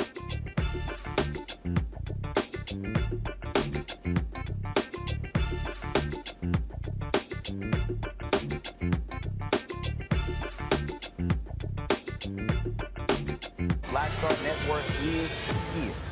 Hold no punches. I'm real revolutionary right now. Support this man, Black Media. He makes sure that our stories are told. Thank you for being the voice of Black America, Roland. Stay black. I love y'all. All momentum we have now, we have to keep this going. The video looks phenomenal. See, there's a difference between Black Star Network and Black-owned media and something like CNN. You can't be Black-owned media and be scared. It's time to be smart. Bring your eyeballs home. You dig?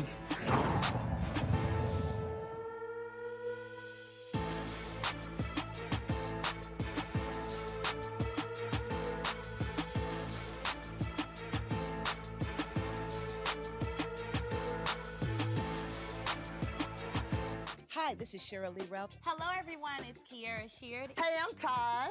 I'm Coco. And I'm Lily. And we're SWV. What's up, y'all? It's Ryan Destiny, and you're watching Roland Martin Unfiltered.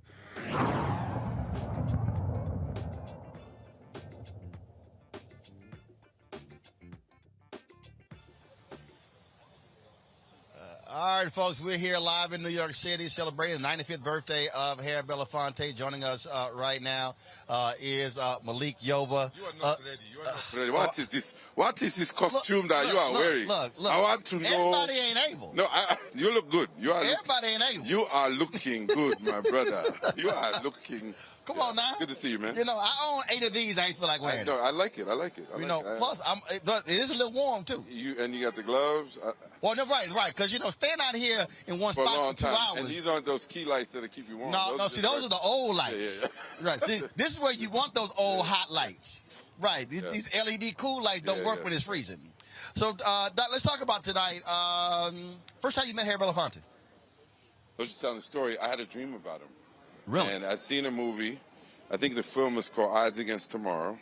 I fell asleep, and then the next day, he walked out of the elevator at the Reebok Sports Club, and I said, I just dreamt about you last night. He goes, what did you dream about me for?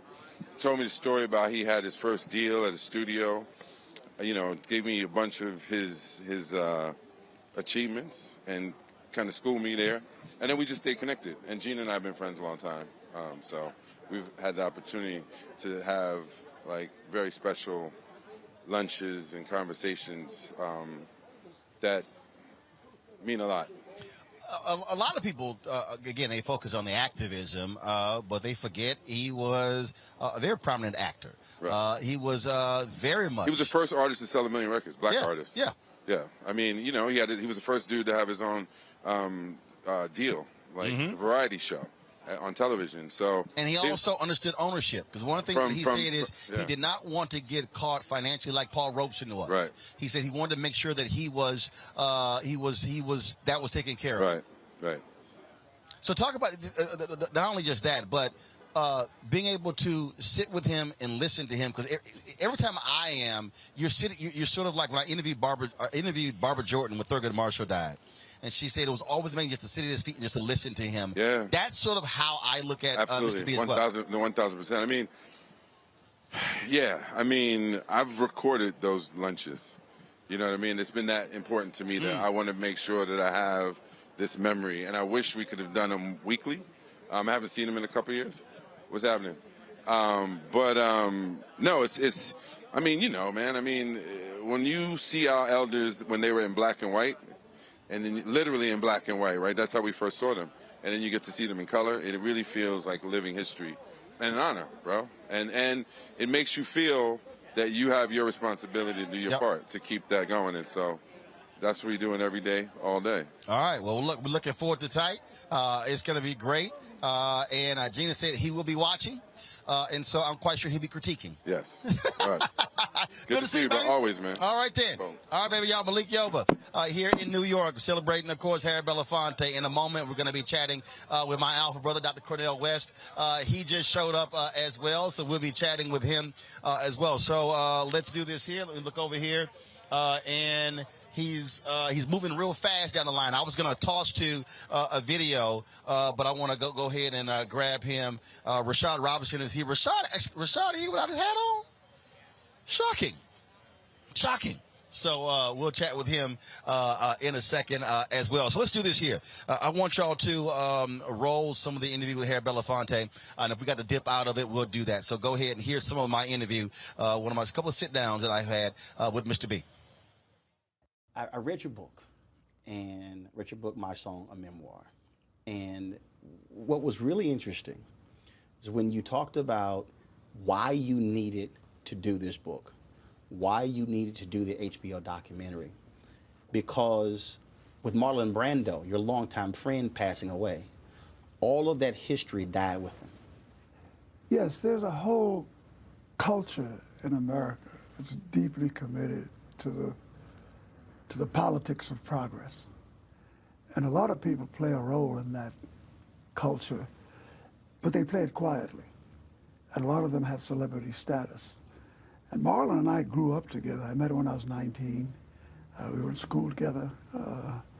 And our careers our lives paralleled one another. As a matter of fact, he introduced me to my second wife. And someone who he was dating. Yeah, as a matter of fact, I met her while he was dating her. And I said, this is too good for you, Marlon. That's a good friend. Anyway, he did a lot. He did a lot with the Black Panthers. He did a lot with SNCC, Student Nonviolent Coordinating Committee. He came and met with Dr. King any number of times, came to New York, along with a host of other celebrities, to raise funds and to raise consciousness. I think America needs to know that they have citizens who do this on a much larger scale than the press is able to report or chooses to report. So when he passed, I saw the void that was there as far as my soul was concerned, because I lost a very good friend. But then I understood that he went away without ever telling America what he did.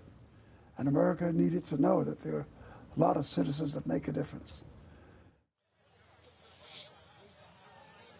All right, folks, welcome back. We're dipping out of that. So they told me Rashad Robinson was behind me. I was like, where?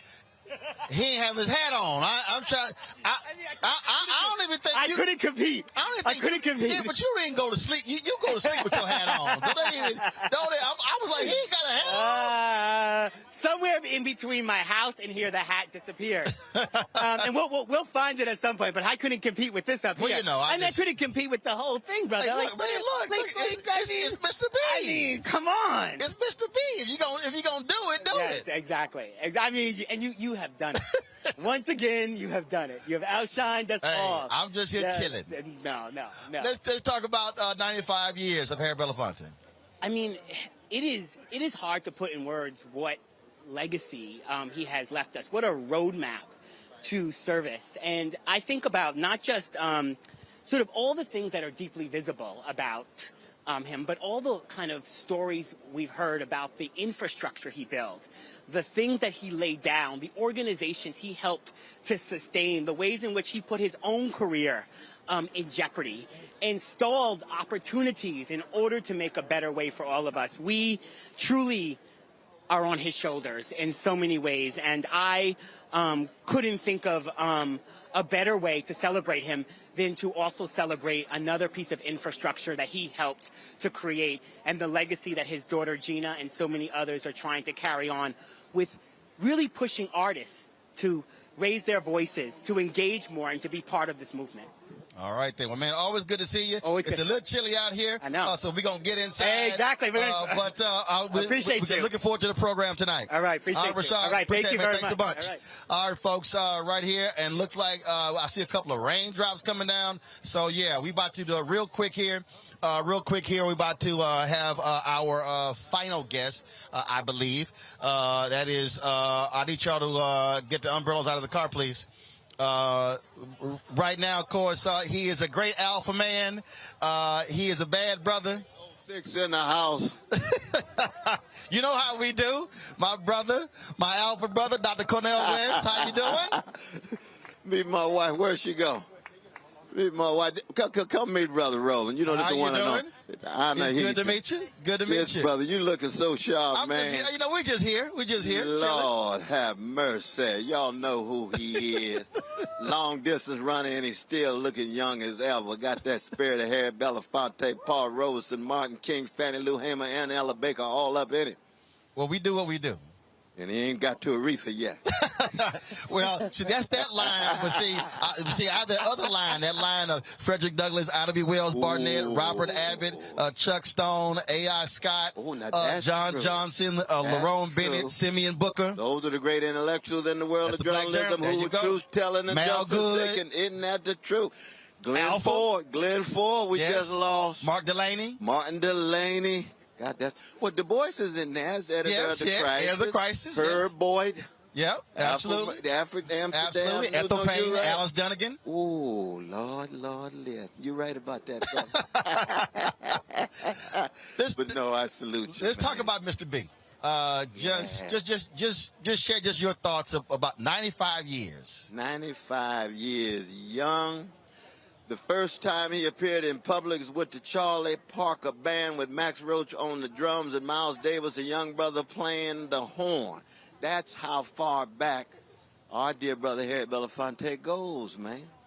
But the very fact that he was willing to stand with Paul Robeson and W.B. Du Bois during the Cold War says it all right there. Mm-hmm. That means he's not a chump, he's not a coward, he's not a conformist, he's not complacent, he's standing up for the truth.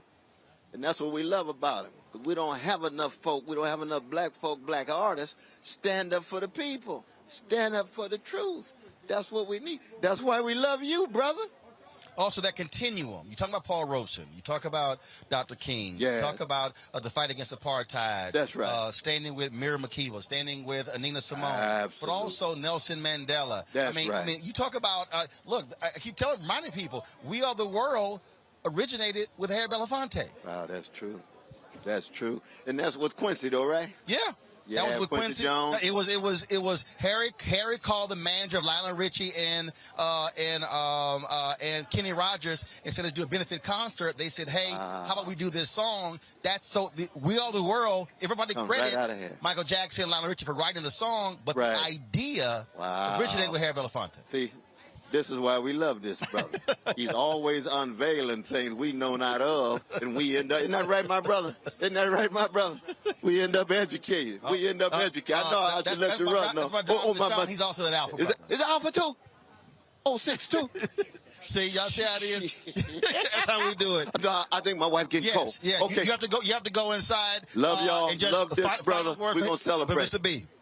Final word is, the struggle continues with love and justice, service to the least of these. Doc, I appreciate it. Love you, brother. Love you. Appreciate it. Thanks a lot.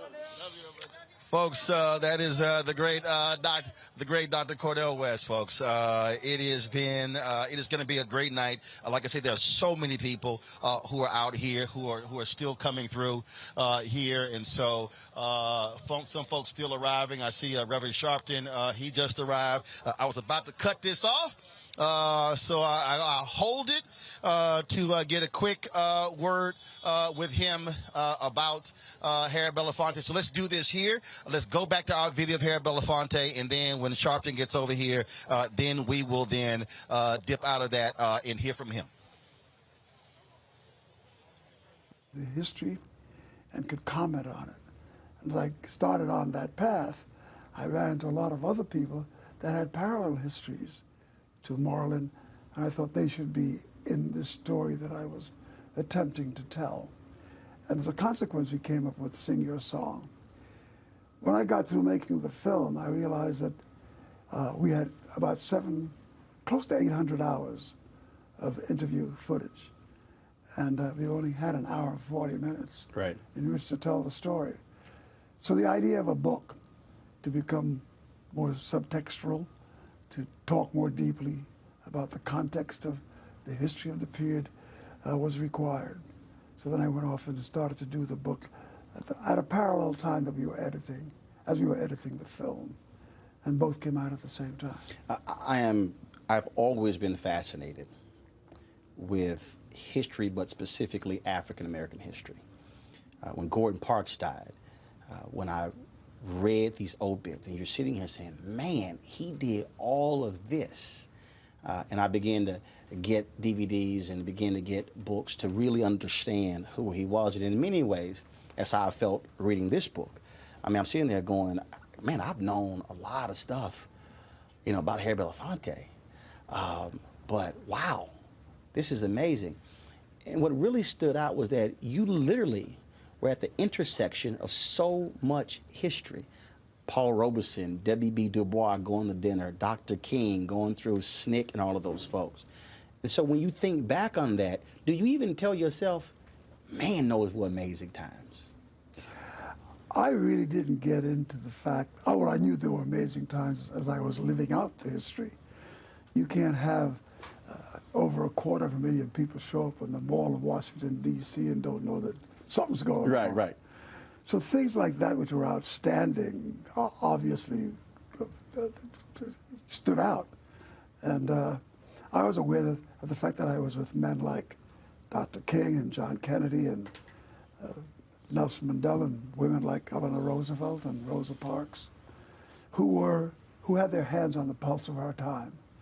And that to be in their service meant that I was doing something that had historical value. It is in that spirit that I was able to sustain and maintain a life of social commitment that satisfied the earliest instructions that I got from my mother, which was never go to bed at night knowing that there was something you could do to stop injustice and didn't commit yourself to it. She said,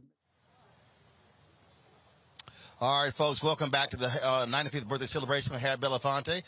Joining me right now is someone who is sat at the feet of Mr. B and listen to him, study him, Justice Smollett. Just how you doing, man? All good. Talk about tonight, 95 years of this great man. Oh, my goodness. We've been so blessed to have him all this time. What a blessing. This is a king. You know, for this nation, for this world, somebody that really has given his all. I always say that he's found a way to keep his voice as an activist without losing his voice as an artist, and vice versa. And that's not always an easy thing to do, but he's found a way to do it, and he's inspired like generation after generation after generation, you know, to continue in his footsteps. He also challenges artists. Yes, he does. He is not one to be shy. You can't be down with Mr. Belafonte if you're not willing to do something. You know, it's just the way that he is. It's the way the whole family is, you know, and I'm here with Gina and just the entire family, and just really, really genuine, good people who are maybe in Hollywood, but Hollywood's not in them, you know, so just he knows what's important, and he's instilled that in his legacy that will continue to carry on. And I think what's the most important is that his legacy is not just singing, it's not just acting, but really putting it on the line that, frankly, has been deemed by many people to be far more important than the artist piece. It's the activist piece. Sure. I mean, but that's the piece of humanity that's the most important. I mean, sure, it's important what you do, you know, as a career, as your art and everything like that. But he injected that into his art, and he injected, you know, life and humanity of social justice in the world and just making the world a better place. He never shied away from that at times when many other people did, and he could have, and probably benefited from it a lot more, but he didn't, and that's a very bold man. Indeed, man. Always good to see you. Appreciate it. It's be a little warmer inside, so we'll get in there. So I'll see you inside. I appreciate it. Good seeing you. All right then, folks. Justice Smollett sharing his thoughts about Harry Belafonte. I'm protesting. What? You know, I'm just saying. And he didn't bring me one of those African garments back either. He's been showing off all over the gram on all of these royal garments, garments that they gave him because they know he's the voice of Black America. Next time he goes, he should take a poor preacher from Brooklyn with him. Well, glad to see you. They did mess up. They gave me a medium, and so I can't wear that. So I'll be sure to send that to your office. I'll send it to your office. Hold on, gotta get your thoughts. Just 95 years of Harry Belafonte. 95 years of one of the greatest artists and actors, but one of the greatest activists. Who can say that they were instrumental to Martin Luther King and Nelson Mandela and even young activists today. I'll never forget when we started marching in New York, Harry would come out and march with us. And he'd sit in his apartment and tell me stories about Dr. King and about Nelson Mandela and lecture us that if you're not sincere, if you're not going to really be about it, don't do it. This is not about a career. This is about a cause. 50 years, 100 years from now, some young artist comes across this video. They see this celebration. What should they take from what this man has done? They should take that they should live about something bigger than their careers. They should use their artistry to also activate the social environment that they were able to rise up in. And Harry Belafonte did that for us like Paul Robeson did for him. He would always talk about his role model was Paul Robeson. I think young artists 50 years from now should use Harry Belafonte as their role model. I agree. We're looking forward to a great night. Reverend Yes, Chester, I sir. appreciate it. I'm going to look for that medium. Yeah, don't worry about it. I'll send it to you because I can't wear it. I appreciate it. Thanks so much. Yes, it is. Folks, first of all, there are hecklers out here. Come on, step on up in here. There are hecklers out here. We're supposed to be going inside. Well, he act like he ain't worried about it. He coming here, jacket on. He ain't worried about the cold or nothing. Spitting this way, y'all. Former CEO of the NAACP, Ben Jealous, of course, ran for governor, Maryland as well. What's up, man? It's good to see you, sir. Likewise. Like this look, man. Well, yeah, I'm just chilling. Christopher, hold up. You growing the beard back? Last time I saw you, he walked up to me. I was like, who the hell's this light-skinned dude? You're like, who's this white boy? Who's this white boy walking over to me like you know me? No. I got a bunch of, my mom with the same skin tone as you, so that, look, trust me, you walked up, I'm like, yeah, that's a brother. Good to see you, man. Likewise. And you have evolved beyond the ascot, man. This is a whole new look. Well, because see, the problem is, everybody. Here's what happened.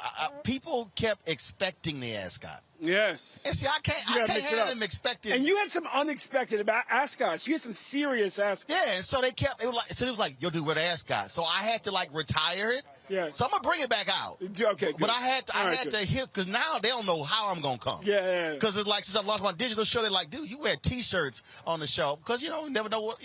I mean, COVID happened, right? Like I had True. like the Malcolm X goatee since like that was a thing. You know? And then COVID happened. You're like, let me try new beards. You know, so there you go. It did, but they were just anticipating it too much. Yeah, so yeah. now they kind of like, man, we don't know what he gonna come with. So that's how we do it. Let's talk about Mr. Harry Belafonte. Yeah, oh my God. You know, man, 95 years. Your first time meeting him. You know, I can't remember the first time. It was probably when I was an organizer in Harlem, as you know, young. But I'll tell you, the last time I was on stage with him was him and Sidney Poitier. And I was at the Image Awards. And it was me and Paula Patton on one end, and him and Sidney on the other. And for the only time in 5 years of broadcasting the Image Awards, I missed my line. Because I was so mesmerized. Right, because that night, okay, the night that you're describing, because y'all don't realize this. So you and I talked, and you told me, hey, because no one didn't know that they were going to present together. Yes. And so when you told me that, and I immediately called Harry, and I said, hey, I've never met Sidney Poitier. Yeah. I got to meet him. And we have to. So what You're happened? a black man in America, Sidney Poitier. I mean, that's why I missed my line. Right? 'Cause So you're like, when they came out, I didn't even see the award. I actually went backstage. Because I was like, yo, I'm not going to miss him. I'm like, look, he probably going to book. So I was waiting backstage that was the night when y'all walked off. That was a crazy night backstage because that was the night that we had Prince present to Halle Berry, and she didn't know that he was going to be presenting to her. And I'm backstage, and I'm like, I heard Prince might be here. And she's like, I'm his biggest fan. And I'm like, every sister says that. And she looked like she was going to cut me. I was like, you know what? You're Halle Berry. If you say you're his biggest fan, sister, you're his biggest fan. Like, who am I? Right. You know? But that night was amazing. And when those two came out, I mean, the audience just erupted. And it showed you how they are, how those two were seen as royal. And again, 9 days apart in birthdays. Yes, incredible. And they were actors here in Harlem when they were young. And they came out to Hollywood one after the other. These are basically the two first black leading men in Hollywood. And they started out as boys up in Harlem. It's a beautiful story. And, and Harry's that guy. Well, first of all, Harry kind of, Sidney owed him because remember, Harry had to work that night. and Sidney was his understudy, and then that's how Sidney came out to L.A. because the director was watching, and so Harry was like, "Damn, you still owe me, bro. You still owe me." No, man, brother, it's a beautiful thing. But the thing, one of the reasons why I want to be out of here, first of all, I always love just sitting and talking with him. But people really don't get it is that being in his presence, I mean, you're literally sitting with living history. And yet he is so grounded. He's so real. He's so good. You know, I convinced Harry to endorse Bernie Sanders. And we're about to meet we're about to meet Bernie. And all of a sudden, Harry realizes, I'm about to endorse me for president. I haven't really had so much time with. He's like, what is he again? Is he like a socialist? He's a communist? I said, he's a democratic socialist. He goes, right, he's a wimp. You know, that was just it. It was straight up Harlem. You know, straight up, he's a wimp. Which is hilarious because Dr. King was a socialist. Yes, no, that's exactly right. And, you know, Harry came from a different day, you know. And when the only thing really mattered is, are you an anti-racist? And that's what he's dedicated his life to, is fighting racism with courage, frankly, lifting all of us up. I mean, the beautiful thing about the leaders who come out of Harlem and gravitate towards Harlem is when you're young, like, they always have time for you. Right. I can remember when I was president, and you remember, because we had that walk when I became president. People were like, who is this? In Arizona. Yeah, and they're like, who is this Negro, right? And so I go to Maya Angelou's house, and she, like, and welcomes me into her kitchen, and she says, look, I'm getting old. I will do one thing for you. You just tell me what the one thing is. Well, I could never figure out the one thing that might shorten her life by a day, you know, so I never asked. Really? But Harry was the same way. Right. You know, and Harry had more vitality, so I asked a lot of Harry. But, you know, Harry was just, at the end of the day, he was a brother from Harlem. You know, yes, from Barbados, yes, from, you know, from the Bahamas, like the whole Caribbean heritage, not taking a thing away from that. He came of age of Harlem, and he understood, basically, if you were young and came up through Harlem like I did, like, he was going to make space for you. So I'm going to tell this story, and it's before we go, because we got to get inside. So I don't let nobody call me the N-word. Yes. I block people on social media. Sure. So we're at Reverend Sharpton's. I try to do it affectionately once. Like, nope. Nope. We're at Reverend Sharpton's dinner. Yeah. Mr. B was being honored. Yes. And so we were shooting in, and I walk up to him, and I come on his right side, and he jumps, and he goes, nigga, when you taking me to lunch? Wear that as a badge of honor for the rest of your life. And I go, it's Harry Belafonte. I go, Harry Belafonte calling me the N-word. And I go, I'm going to let you slide calling me the N-word. I'll wear that as a badge of honor. I'm going to let you slide. I said, when you want to go? He said, anytime you want to. So literally, I said, fine. You tell me. I said, I will hop on the train. I will come down. He's that brother. And that's exactly what we did. He is royalty, and he is regular all the time in a Came down for lunch. We met at Ruth Chris Steakhouse here in New York City. And the crazy thing is, I'm trying to sit there and listen to him and ask him questions. No, he wants to ask me questions. Yes, he's a lifelong learner. No. I want to know what you're thinking. What do you think about this? What do you think about that? I'm like, I'm trying to hear you. Yes, and he's watching and thinking all the time. Yep. Always good seeing you, man. Love you, man. I appreciate it. Love you. Got to get inside. Yeah. Thanks a bunch for closing us down for us. Folks, Ben Jealous, former CEO, NAACP. We're here celebrating 95 years of Harry Belafonte. Want to thank all of you for watching us, folks. Normally we're live 6 to 8. We came on 1 hour early. And so a fantastic day. So many other people are here. I got my iPhone. I'm going to be shooting some other stuff on the inside. I'm going to hope to have those moments for you on tomorrow's show. So please check it out. We're going to also have post coverage tomorrow of President Biden's State of the Union address, which will be taking place tonight. And so we look forward to that as well. And so what we're going to do is we're going to close this out with a little bit more of my interview. I did 2 interviews with Mr. B when I was at TV1. We'll close it out with that. And then again, I'll see you guys tomorrow back in the nation's capital from our Roland Martin Unfiltered Black Star Network studios. Don't forget to support us in what we do. Please, your dollars make it possible for us to do what we do. So support us via Cash App, $RM Unfiltered. Venmo is R Martin. RM Unfiltered. PayPal is R Martin Unfiltered. Zelle is rollin@rollinsmartin.com.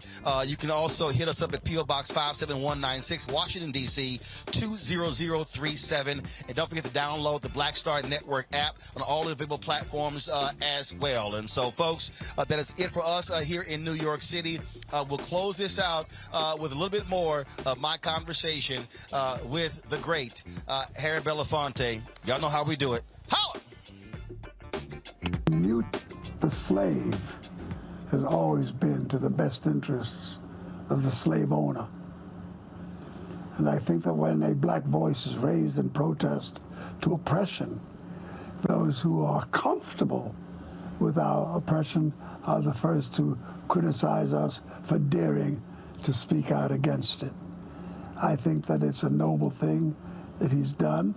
I think that speaking out and making people aware of the fact that you are paying homage to an anthem that also has a constituency that by the millions suffer is a righteous thing to do. The fact that these people are having these, how dare you speak out against lynching and all of the things that that racism stands for, or the conclusions to racist acts permit, I think is a statement about America. I think he's a noble and a courageous man for having done that. Now, I say this with some history of my own. I was at the height of American success, hit records and movies and being rewarded by millions of people coming in attendance to the audiences that I played around the world. The machinery of oppression was always at work trying to discredit me, make me a communist, make me unpatriotic, et cetera, et cetera, et cetera. And it takes a lot of courage to stand up in the face of that onslaught, that reactive moment, and not bend to the wind. What I would love to see is I would love to see a few hundred other black athletes take that as a symbol. It doesn't affect the game. It doesn't affect the way it's going to be played. It just tells you a lot about what the people on the field are thinking in their every waking moment. A. Philip Randolph once said, if you are comfortable with my oppression, then you are my oppressor.